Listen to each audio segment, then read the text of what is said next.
الحمدللہ رب العالمین والصلاة والسلام علی سید الانبیاء والمرسلین اللہم صلی علی سیدنا و مولانا محمد وعلی آلہ واصحابہ وبارک وسلم وصلی علیہ۔ دنیا کے تمام دیکھنے والوں کو، تمام چاہنے والوں کو، تمام پیار کرنے والوں کو اور جہاں جہاں تک اس وقت میری آواز کو سنا اور مجھے دیکھا جا رہا ہے، جنید اقبال کی جانب سے انتہائی محبت کے ساتھ السلام علیکم۔ ایک بار پھر ناظرین، آپ کو واقعتاً پر نور صبح نور کے ساتھ میں دل کی عطا گہرائیوں سے خوش آمدید کہتا ہوں، اور آئیے بلا توقف چلیں حضرت ابو انیس محمد برکت علی علیہ رحمہ کی تعلیف اسماء النبی کریم صلی اللہ علیہ وآلہ وسلم سے رسول اللہ صلی اللہ علیہ وآلہ وسلم کا ایک اسم مبارک پڑھنے اور سننے کی سعادت حاصل کرتے ہیں۔ سیدنا الرداء صلی اللہ علیہ وآلہ وسلم، ہمارے سردار اللہ پر راضی رہنے والے، درود و سلام بھیجے اللہ آپ صلی اللہ علیہ وآلہ وسلم پر، آپ صلی اللہ علیہ وآلہ وسلم کے آل پاک پر اور صحابہ کرام رضوان اللہ تعالیٰ علیہم اجمعین پر۔ حضرت سعد بن ابی وقاص رضی اللہ تعالیٰ عنہ روایت کرتے ہیں، اللہ صلی اللہ علیہ وآلہ وسلم نے ارشاد فرمایا کہ جو شخص مؤذن کی اذان کی بات کہے اللہ کے سوا کوئی معبود نہیں، اور بے شک حضرت محمد صلی اللہ علیہ وآلہ وسلم اللہ کے بندے اور اس کے سچے رسول اور اللہ کی عطا پر راضی ہوا تو اس کے تمام گناہ معاف کر دیے جاتے ہیں۔ جناب ہمارے ساتھ آپ نے جڑے رہنا ہے، پہلے تو دنیا کے تمام مسلمانوں کو اور خاص طور پر چشتیوں کو خواجہ خواجگان حضرت خواجہ معین الدین چشتی رحمۃ اللہ علیہ کی چھٹی شریف کی بہت بہت مبارکباد۔ ناظرین کرام، سرزمین ہند کی جانب حکم مصطفیٰ صلی اللہ علیہ وآلہ وسلم سے تشریف لانے والے، سرزمین ہند پر نائب رسول فی الہند کا تاج اپنے سر اقدس پر سجا کر آنے والے، سرزمین ہند پر آج بھی روحانی طور پر راج کرنے والے، سرزمین ہند کو اسلام کے نور سے منور کرنے والے، سرزمین ہند میں اللہ اور اس کے رسول صلی اللہ علیہ وآلہ وسلم کا پیغام پہنچانے والے، سرزمین ہند میں کفر و شرک کے بتوں کو گرانے والے، سرزمین ہند میں لوگوں کے قلوب کو اپنے میٹھے کردار سے جیتنے والے، سرزمین ہند میں محبت کی، رواداری کی، برداشت کی فضا کو عام کرنے والے، سرزمین ہند پر علوم و معرفت کی ابتدا کرنے والے، اور سرزمین ہند میں امام الطریق کہلانے والے، سرزمین ہند میں سلسلہ چشت کی تعلیمات متعارف کرانے والے، سرزمین ہند میں غریبوں کی بندہ پروری کرنے کے عوض غریب نواز کا لقب پانے والے، سرزمین ہند میں حسنی حسینی خانوادے کے فیضان کو عام کرنے والے، سرزمین ہند میں پرتھوی راج چوہان کے دور حکومت میں قدم رکھنے اور اجمیر شریف کو اپنا روحانی مسکن بنانے والے، سرزمین ہند میں شہاب الدین غوری کے لیے فتح کے دروازے کھلوانے والے، سرزمین ہند میں اونچ نیچ، ذات پات، بھید بھاؤ، سماج میں انتہا پسندی کو ختم کرنے والے، سرزمین ہند پر جادو ٹونے کو اپنی کرامات کے ذریعے سے زیر کرنے والے، سرزمین ہند میں 90 لاکھ افراد کی زبانوں پر کلمہ طیبہ جاری کروانے والے، شیخ الاسلام، حافظ قرآن، فخر الکاملین، کتب العارفین، حجت الاولیاء، سراج الاولیاء، تاج الاولیاء، معین الحق، ہند الولی، عطائے رسول، سلطان الہند، وارث النبی فی الہند، پیشوائے مشائخ ہند، نائب النبی فی الہند، حضرت خواجہ خواجگان، خواجہ بزرگ خواجہ معین الدین چشتی رحمۃ اللہ علیہ ناظرین، صف اولیاء ہند میں تشریف فرما شہنشاہ چشت کی وہ بلند مقام ہستی ہیں جن کا راج صدیاں گزرنے کے بعد آج بھی اسی طرح سے قائم ہے کہ لارڈ کرزن نے جس قبر کی حکمرانی دیکھی تھی آج بھی اسی قبر کی حکمرانی اسی انداز سے قائم ہے ناظرین، کہ صرف مسلمانوں ہی سے نہیں بلکہ غیر مسلموں سے بھی اگر پوچھیں تو ایک عقیدت کا سمندر بہتا نظر آتا ہے کہ وہ بھی میرا خواجہ مہاراجہ کہتے ہوئے پکارتے ہوئے نظر آتے ہیں۔ ناظرین کرام، سمرقند و بخارا کی سرزمین پر تفسیر میں، حدیث میں اور فقہ میں اعلیٰ مقام کو پہنچنے والے، مجذوب وقت حضرت ابراہیم قندوزی رحمۃ اللہ علیہ کی نظر پانے والے، حضرت شیخ عبدالقادر جیلانی رحمۃ اللہ علیہ کے فیضان کو حاصل کرنے والے، حضرت خواجہ عثمان ہروانی رحمۃ اللہ علیہ کی خدمت بجا لانے والے، حضرت داتا گنج بخش علی حجویری رحمۃ اللہ علیہ کی بارگاہ میں چلہ کشی کرنے والے، طویل عبادتیں کرنے والے اور مسلسل کئی دن تک روزے رکھنے والے، افطار بہت کم مقدار میں کرنے والے، جسم پر معمولی اور پیون لگا لباس پہننے والے حضرت خواجہ معین الدین چشتی رحمۃ اللہ علیہ بیک وقت ظاہری و باطنی علوم کا شاہکار بن کر بر صغیر میں تشریف لائے۔ یہ آپ رحمۃ اللہ علیہ کی ہستی کا کمال تھا کہ آپ کے ساتھ ناظرین کوئی اسلحہ نہ تھا، کوئی لشکر نہ تھا، آپ تنہ تنہا تھے، لیکن آپ نے اپنی سیرت و کردار سے اور بہترین اطوار سے وہ تحریک بپا کی کہ سماج میں انتہا پسندی جہاں عروج پر تھی، جہاں کروڑوں بتوں کی پوجا ہوتی تھی، جہاں انسانیت نام کی کوئی شے نہ تھی، جہاں ظلم و ستم کے بادل ہر وقت منڈلاتے رہتے تھے، جہاں جادو ٹونے کا راج تھا، جہاں تواؤم پرستی ہر وجود کا حصہ تھی، جہاں مساوات انسانی کا کوئی تصور نہ تھا، جہاں ہندو دھرم کے پجاریوں میں بھی برہمن چھوٹی ذات کے ہندوؤں کو انسان نہیں سمجھتے تھے، جہاں چھوت اچھوت کا تصور عام تھا، جہاں اونچی ذات والے نچلی ذات والوں کو اپنے مندروں تک میں نہیں آنے دیتے تھے، جہاں عورتوں کو ذلت و رسوائی کے سوا کچھ نہ ملتا تھا۔ عالم یہ تھا کہ عورت کا اپنے شوہر کی موت کے بعد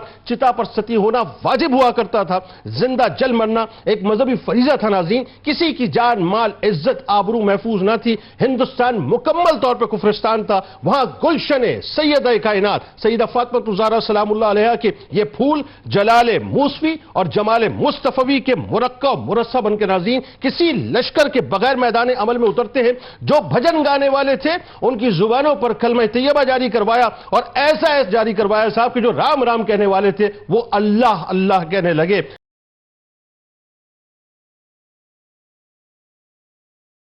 آغاز کرتے ہیں جی، ظاہر ہے ایک ایسی ہستی کہ میں یقین مانیے دل کر رہا تھا اور من کر رہا تھا کہ میں گفتگو کرتا رہوں، لیکن آپ لوگوں کی موجودگی میں ظاہر ہے اب آپ سے آغاز ضرور ہونا ہے۔ تو سب سے پہلے تو یہ بتائیے کہ خواجہ غریب نواز رحمۃ اللہ علیہ کی نسبی عظمتیں اور ابتدائی تعلیم و تربیت کے بارے میں بتائیے کیسے ہوئی، کیونکہ لوگوں کے ذہنوں میں تو صرف ایک ہی خاکہ ہے صاحب، اصل خاکہ تو ہے نہیں کہ وہ ابتدائی تعلیم و تربیت جو ہے جن مراحل سے آپ گزرے ہیں وہ بہت اہم ہے آپ کی ہستی کے۔ اور پھر وہی بات ہے کہ کسی ایک کی نگاہ ہوتی ہے دنیا تبدیل ہو جاتی ہے۔ تو وہ جو ابراہیم قندوزی رحمۃ اللہ علیہ کی صورت میں ایک مجذوب آپ کو ملے، وہ کیا واقعہ تھا ذرا بتلائیے۔ بسم اللہ الرحمن الرحیم۔ سب سے پہلے تو ہم اپنے جملہ ناظرین کو چشتیوں کے بادشاہ اور ہندوستان کے امام الطریق خواجہ خواجگاں خواجہ غریب نواز رحمۃ اللہ تعالی علیہ کے مبارک عرس کی ڈھیروں مبارکباد پیش کرتے ہیں۔ جناب اللہ تعالیٰ اس عظیم ہستی کے فیوزات ہمارا مقدر اور نصیب فرمائے۔ آمین آمین۔ میں کہا کرتا ہوں کہ بر صغیر پاک و ہند کے ہر کلمہ گو مسلمان پر غریب نواز کا احسان ہے۔ بے شک جی، سبحان آج اللہ۔ اگر ہماری زبانوں پر اللہ کی وحدانیت کا ترانہ جاری ہے تو اس میں مشقتیں داخل ہیں اس معین الدین چشتی اجمیری کی کہ جسے دنیا نے غریب نواز کہا، اور آج صدیاں گزرنے کے بعد بھی اجمیر میں ایک آج خوشی کا سما ہے، جشن کا سما ہے، اور پوری چشتی دنیا میں آج رنگ ہی دوبالا ہے، اور اپنے اس عظیم محسن کو یاد کر کے رب ذوالجلال کی کبریائی کو بیان کیا جا رہا ہے۔ جب ہم حضور خواجہ خواجگاں خواجہ غریب نواز رحمۃ اللہ تعالی علیہ کا تذکرہ کرتے ہیں تو سب سے پہلے آپ کے اس عظیم نسب کی جانب توجہ جاتی ہے اور اشارہ جاتا ہے کہ جس عظیم نسب کی برکات مکمل طور پر آپ کی ذات کو حاصل ہوئیں۔ آپ چونکہ نجیب الطرفین سید ہیں، آپ کی والدہ ماجدہ امام حسن مجتبی رضی اللہ تعالی عنہ کے نسب سے ہیں، اور آپ کے والد بزرگوار جو ہیں وہ امام حسن مجتبی رضی اللہ حضرت امام حسین امام علی مقام کے نسب سے ہیں۔ اس اعتبار سے والد اور والدہ دونوں کی طرف سے گویا کہ حسنی اور حسینی فیض آپ تک پہنچا ہے۔ نجیب الطرفین ہیں، اور یہ ایسے طرفین ہیں کہ جن پر یقیناً نجبا بھی جو ہے وہ فخر کرتے ہیں کہ انہوں نے خون کا صحیح معنوں میں حق ادا کیا ہے۔ آپ کے والد بزرگوار ہیں جناب سیدنا غیاث الدین رحمۃ اللہ تعالی علیہ، ان کے والد بزرگوار ہیں سیدنا کمال الدین، ان کے والد ہیں سیدنا نجم الدین طاہر، ان کے والد ہیں جناب حضرت عبدالعزیز، ان کے والد ہیں جناب سیدنا محمد ابراہیم، ان کے والد ہیں حضرت سیدنا محمد ادریس، اور ان کے والد ہیں حضرت امام موسیٰ کاظم سبحان اللہ سبحان اللہ۔ یوں سمجھیے کہ یہ موسوی کاظمی فیض بھی یہاں جاری ہے، اور امام موسوی جلال بھی جو ہے آپ کے اندر بالکل ایسا ہی ہے۔ اور پھر جناب امام موسیٰ کاظم کے والد بزرگوار ہیں حضرت جناب امام جعفر صادق رضی اللہ تعالیٰ عنہ، پھر اس کے بعد ان کے والد بزرگوار باقر العلوم امام محمد باقر رضی اللہ تعالیٰ عنہ، اور ان کے والد سید العابدین سید العارفین جناب زین العابدین رضی اللہ تعالیٰ عنہ، سبحان اللہ۔ اور اس کے بعد دیکھیے کہ امام علی مقام امام حسین رضی اللہ تعالی عنہ اور ان کے والد بزرگوار ہیں جناب علی المرتضیٰ شیر خدا رضی اللہ تعالی عنہ۔ یعنی یوں سمجھیے کہ حضرت علی المرتضیٰ شیر خدا خواجہ غریب نواز کے 12ویں بابا جان لگتے ہیں، اور اتنا مختصر اتصال ہے. اور پھر پیچھے آپ دیکھیں تو امام موسیٰ کاظم صرف 6 واسطوں کے بعد یہ موسوی جو فیضان ہے حضور خواجہ غریب نواز رحمۃ اللہ تعالی علیہ میں منتقل ہوتے ہوئے نظر آ رہا ہے. یہ 537 ہجری ہے، اور ساتھ یہ خراساں کی سرزمین ہے جسے آج ہرات کی جو سرزمین سیستان کہلاتی ہے، اور خراساں اس کے جو ہے مضافات میں اس کے نواحی علاقہ ہے کہ جو سجز ہے، جسے ہم عام طور پر سنجر کہہ رہے ہوتے ہیں. یہ غلط العوام ہو گیا ایک اعتبار سے، یہ رسم الخط کی غلطی کی وجہ سے سجز سے یہ سنجر ہوا. سجستان سے جو ہے، جی بالکل، آپ سجزی ہیں، سجزی کہلاتے ہیں، اور عام طور پر آپ کو سنجری کہا جا رہا ہوتا ہے. تو اس علاقے میں آپ کی ولادت ہے. آپ کے والد بزرگوار جناب سیدنا غیاث الدین اپنے وقت کے بہت بڑے تاجر ہیں.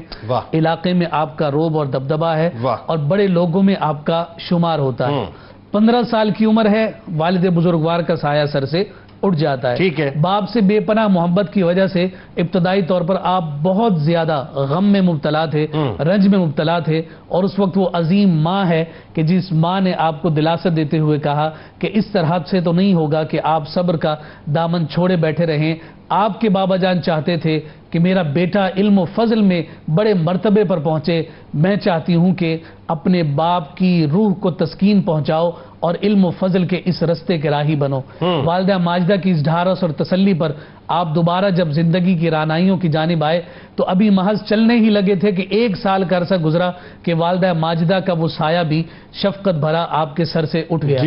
اور اس کیفیت میں جب آپ کو وراثت میں تقسیم ہونے والا ایک وہ انگور کا باغ اور پنچکی ملتی ہے تو آپ اپنی زندگی میں گویا یوں مصروف ہوتے ہیں کہ اس باغ کی دیکھ بھال اور اس کی نگہبانی میں مصروف اور مشغول ہو جاتے ہیں. لیکن یہ بات حقیقت ہے، رب ذوالجلال جن امور کے لیے منتخب فرماتا ہے اس جانب منتقل کرنے کا بھی رب ذوالجلال اہتمام فرماتا ہے. آپ اپنے اس باغ کی رکھوالی میں مصروف ہیں کہ ایک مجذوب بزرگ وہاں سے گزرے جن کا آپ نے بھی تذکرہ کیا، حضرت ابراہیم قندوزی رحمت اللہ تعالی علیہ. ان کو جب دیکھا تو خود بخود ان کی جانب رغبت ہوئی، ان کو اپنے باغ میں دعوت دی، انہیں بٹھایا اور انگور کا خوشہ جب پیش کیا ہے تو اس کے نتیجے میں آپ نے خوشوں کو انگور کو کھانے کے بعد اپنے پاس سے روٹی کا ٹکڑا نکالا، منہ میں چبایا، چبانے کے بعد معین الدین چشتی اجمیری رحمت اللہ تعالی علیہ کو دیا. آپ فرماتے ہیں کہ وہ ان کے منہ کا چبایا ہوا لقمہ میں نے منہ میں ڈالا،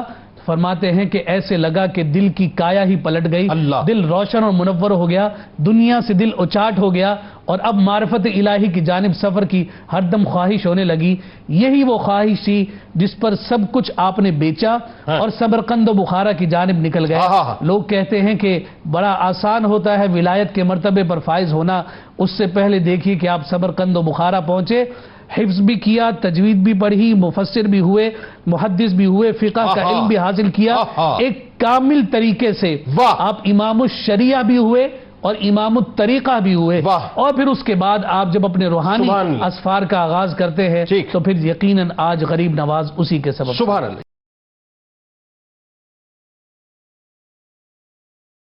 اب ظاہری طور پہ جو ہے یہ بنیادی طور پہ بات سمجھ لینی چاہیے لوگوں کو کہ یہ جو ہستیاں ہیں یہ پہلے ظاہری طور پہ اپنے آپ کو جو ظاہری علوم ہے اس سے مکمل طور پہ لیس کرتی ہیں اور اس کے بعد باطنی علوم کی طرف آگے بڑھتی ہیں. جیسا کہ آپ نے بتایا کہ سمرقند و بخارا ظاہر ہے اس زمانے میں جو ہے وہ بنیاد ہوا، اوریجن تھے علم کی تحصیل کے، تو وہاں سے آپ نے علم کی تحصیل کی. اب آپ کی دیگر بزرگوں سے ہی ملاقات ہو رہی ہے، وہ ذرا واقعہ بتائیے. جیسے کہ حضرت خواجہ عثمان ہاروانی رحمۃ اللہ علیہ سے آپ کی ملاقات ہوئی، بیعت کا سلسلہ ہے، پھر ان کی خدمت اسفار ہے، پھر ایون انہی کے ساتھ جو ہے انہی کی معیت میں مکہ اور مدینہ پاک جو ہے باقاعدہ آپ کا قیام ہوتا ہے، اور فائنلی نائب رسول فی الہند کا جو ہے وہ آپ کو تاج سجا کر سرکار علیہ السلام کے حکم سے بھیجا جاتا ہے. وہ کیا ہوا تھا بتائیے ذرا. بسم اللہ الرحمن الرحیم. آج یقیناً ایک بہت ہی بڑا دن ہے، اور دوسری بات یہ تھی کہ ہمیں اس بات پر غور کرنا چاہیے کہ بزرگوں سے تعلق کس قدر اہم ہوتا ہے. ابھی جیسے کہ ذکر ہوا حضرت ابراہیم قندوزی رحمۃ اللہ تعالی علیہ کا کہ روٹی کا ٹکڑا چبا کر پیش کرنا ہاں اور اس کے بعد پھر حجابات کا اٹھ جانا، واہ دل کے اندر اس تڑپ کا پیدا ہونا، واہ اور پھر یہ بھی یاد رکھیے کہ والدہ کا اس طرف توجہ دلانا کہ آپ کے والد یہ چاہتے تھے کہ آپ ایک بہت باکمال عالم دین بنیں گے، واہ رہنما بنیں گے، واہ تو ان خوابوں کو آپ دیکھیے جوڑیے، اور اس طرح کے بزرگوں کا حسن اتفاق کہیے یا اللہ رب العزت کی طرف سے ایک پلان کہیے، اس انداز میں سفر جب جاری ہوا تو پھر آپ نے علم ظاہر کی طرف بھی توجہ دی اور اس کے ساتھ ساتھ پھر علم باطن کی طرف بھی آپ کی، جسے آپ یہ کہہ سکتے ہیں کہ خود سے رہنمائی ہوئی۔ واہ واہ تو چنانچہ انہی اسفار کے اندر اگر آپ غور کریں تو انہی اسفار میں جہاں سمرقند و بخارا آپ تشریف لے کر گئے جو کہ علم اور رشد کے منبع تھا، لیکن جو ہارٹ لینڈ رہی اسلام کے اندر ایک طویل عرصے کے ساتھ وہ تھی عراق، بغداد۔ ٹھیک، اور بعض روایات میں یعنی ہرون ایک شہر تھا، ایک قصبہ تھا، ایک چھوٹی سی جگہ تھی جہاں یہ بزرگ ہیں خواجہ عثمان ہارونی رحمت اللہ علیہ، جن کو ہرونی بھی کہا جاتا جی ہے۔ بالکل ٹھیک ہے۔ اور میرا یہ خیال ہے کہ بعض لوگوں نے اس کی تصحیح فرماتے ہوئے یہ کہا کہ ہرون اس جگہ کا نام ہے اور اسی کی نسبت سے آپ ہرونی کہلاتے ہیں۔ تو ان کی خدمت میں آپ تشریف لائے اور تشریف لانے کے بعد کچھ عرصہ ان کے ساتھ گزارا۔ اب جس بات کی طرف میں آپ کی توجہ چاہوں گا وہ یہ ہے کہ یہ جو روحانی معاملات ہوتے ہیں اس میں صحبت بنیادی بات ہے، واہ اس صحبت سے پہلے علم ظاہری اس سے زیادہ بنیادی بات واہ ہے۔ واہ واہ یعنی آپ کیوں کسی بزرگ کی صحبت چاہتے ہیں، چنانچہ آپ وقت گزارتے ہیں، وہ وقت روایات میں مختلف ہے، لیکن وہ وقت گزارنے کے بعد پھر آپ ان کے ہاتھ پر بیعت فرماتے ہیں، اور پھر جب بیعت کرتے ہیں تو پھر اس کی میت کا ٹائم آپ سوچئے جنید بھائی وہ کیا ہے، وہ محض ایک دن نہیں ہے، وہ 2 دن نہیں ہے۔ آج کے زمانے میں آپ دیکھیے تو لوگ کہتے ہیں کہ بس جی بزرگوں کے ہاتھ پہ بیعت ہوئی، خلافت دے اب میں دیجیے، اڑنا شروع ہو جاؤں ہوا میں، نہیں اب خلافت دے دیجئے، پلک جائے اب آپ کا کام ہو گیا ختم، اب ہمارا کام شروع ہو صحیح گیا۔ بات ہے۔ تو آپ یہ دیکھیے کہ جو بزرگ ہوتے ہیں جن کا مطمع نظر روحانی عروج اور معراج ہوتی ہے، وہ اپنے بزرگوں کے ساتھ وقت گزارتے ہیں، چنانچہ اس رہنمائی کے اندر وقت گزرتا ہے۔ اور اسی سلسلے کے ساتھ ساتھ آپ دیکھیے کہ وہ جو گزرا ہوا وقت ہے اس کے اوپر کامنٹ کرتے ہوئے حضرت خواجہ قطب الدین بختیار کاکی رحمت اللہ تعالی علیہ فرماتے ہیں، حالانکہ وہ اس وقت بہت نوجوان تھے، آپ نے فرمایا جو وقت گزرا اس میں عبادت تھی، اس میں ریاضت تھی، اس میں روزے رکھتے تھے، اور آپ نے ابتدائی میں یہ کہا نا کہ افطار بھی کم کیا کرتے تھے، افطار بھی کم کیا، پھر لباس کا انداز کیا، پیوند لگے ہوئے تھے، یعنی بیش قیمتی لباس نہیں تھے۔ اس کا مطلب یہ ہوا کہ انتخاب کیا، غربت نہیں تھی، انتخاب کیا اس تربیت کے مراحل سے گزرنے کے لیے کہ اس روحانی معراج کو اگر حاصل کرنا ہے تو بزرگوں کے طریقے کے اوپر ہمیں استعمال کرنا چاہیے۔ اور پھر جب بیعت ہوئی تو بیعت کا ذکر بھی انہوں نے کیا، مفتی صاحب نے کیا، بڑا اچھا کیا کہ 16ویں درجے کے اوپر حضور اکرم صلی اللہ تعالی علیہ وسلم، اس سے پہلے حضرت علی، اس سے پہلے حضرت ابراہیم بن ادھم، تو اس انداز کا معاملہ رہا آپ کا حضرت خواجہ عثمان ہرونی رحمت اللہ تعالی علیہ کے ساتھ۔ پھر آپ ہی کی معیت میں آپ تشریف لے کر جاتے ہیں کہاں پر؟ مدینۃ المنورہ۔ جنید بھائی اس میں 2 سے 3 روایات ہیں، آپ بخوبی جانتے ہیں کہ جس طرح کے حالات ہمارے پاس موجود ہیں، ان میں سے ایک روایت کے مطابق آپ نے کم و بیش کوئی 3 سال مدینۃ النبی صلی اللہ تعالی علیہ وسلم میں درس حدیث دیا۔ اس سے اس بات کا پتہ چلا کہ ظاہری علوم یعنی جنہیں ہم علم حدیث کہتے ہیں اس میں آپ کا کتنا کمال تھا۔ اور پھر دوسری روایات میں یہ ہے کہ آپ اپنے بزرگوں کے ساتھ وہاں پر تشریف لے کر گئے، حج کیا، اور حضور پرنور حضرت محمد مصطفیٰ صلی اللہ تعالی علیہ وسلم کے روضہ اقدس پر حاضری ہوئی، اور حاضری پر جب سلام پیش کیا تو ایک روایت کے مطابق جب آپ واپس تشریف لائے خواب میں حضور اکرم صلی اللہ تعالی علیہ وسلم تشریف لائے اور آپ نے ہندوستان کے اندر دعوت کی ذمہ داری آپ کے کندھوں پر ڈالی، اور اس انداز میں آپ کو یہ ذمہ داری کہاں سے ملتی ہے؟ اس بات کا آپ اندازہ کیجئے کہ اس مشن میں حضور اکرم صلی اللہ تعالی علیہ وسلم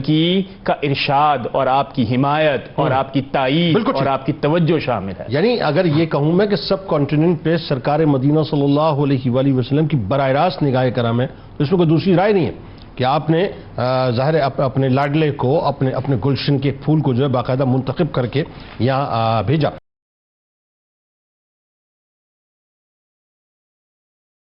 اچھا اب آپ دیکھیے یہ ایک پھولوں کا نیکسس ہے، یعنی سرور دو جہاں صلی اللہ علیہ وآلہ وسلم کے گلستان کے اور سادات کے جو مطلب ایک گلشن ہے، اس گلشن کے مختلف پھول ہیں، ان پھولوں کا اپنا ایک نیکسس ہے، ان کی اپنی ایک خوشبو ہے، اور یہ ہر جگہ آپ کو ایسا لگتا ہے کہ سنکرونائز رہیں گے، یعنی اس مشن مصطفیٰ صلی اللہ علیہ وسلم، یعنی نانا جان کا جو دین ہے اس کے کام کے لیے، یعنی غوث پاک رضی اللہ تعالیٰ عنہ ظاہر ان سے مطلب ایک تعلق، حضرت داتا گنج بخش علی حجویری رحمۃ اللہ علیہ ظاہر اسی گلشن کے پھول، وہاں سے ایک تعلق، ان کی بارگاہ میں چلا کرنا۔ تو ذرا آپ کی تشریف آوری جب ہندوستان ہوتی ہے تو کیسے ہوتی ہے اور کن کن علاقوں میں آپ ٹھہرتے ہیں؟ فائنلی یہ جو اجمیر شریف کو آپ نے باقاعدہ چنا اور اپنا روحانی مسکن بنایا، یہ کیوں؟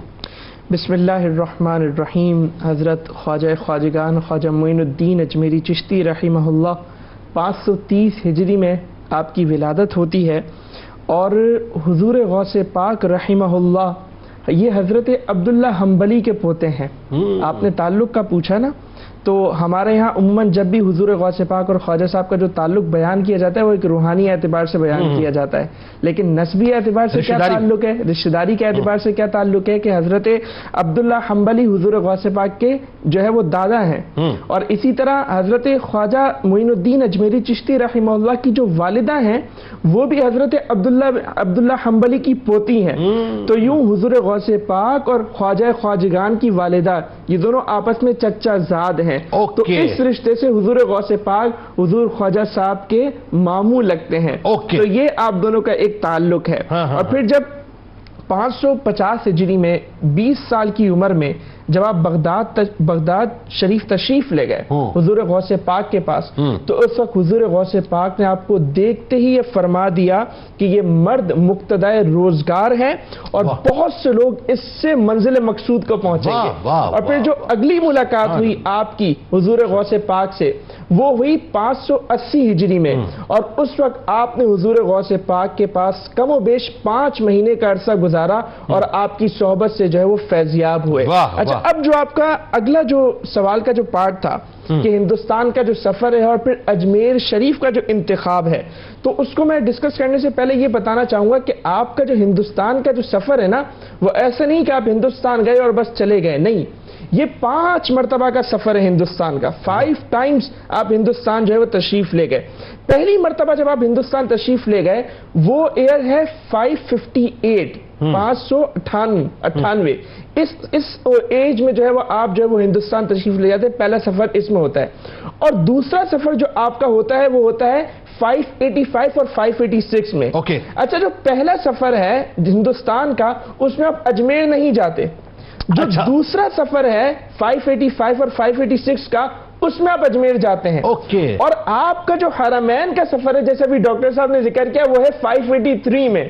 یعنی صرف 2 سال پہلے، 2 سال پہلے، یعنی 30 سال کا ایک طویل عرصہ ہے کہ آپ ہندوستان نہیں گئے۔ 583 میں آپ حرمین گئے اور پھر حج سے فراغت کے بعد جب آپ مدینہ طیبہ تشریف لے گئے تو دربار رسالت سے خوشخبری ملی کہ اب جو ہے وہ ہم نے تمہارے زیر نگرانی جو ہے وہ ہند کا علاقہ اجمیر دے دیا ہے۔ خواجہ صاحب نے جب یہ خوشخبری سنی تو بہت خوش ہوئے، لیکن حیران بھی ہوئے کہ اجمیر کا علاقہ کہاں ہے، یعنی آپ اس وقت نہیں جانتے تھے کہ اجمیر کہاں ہے۔ تو نبی کریم علیہ الصلوۃ والسلام نے خواب میں آ کر رہنمائی فرمائی کہ یہ اجمیر کا علاقہ ہے، اور پھر حضرت خواجہ خواجگان خواجہ معین الدین اجمیری چشتی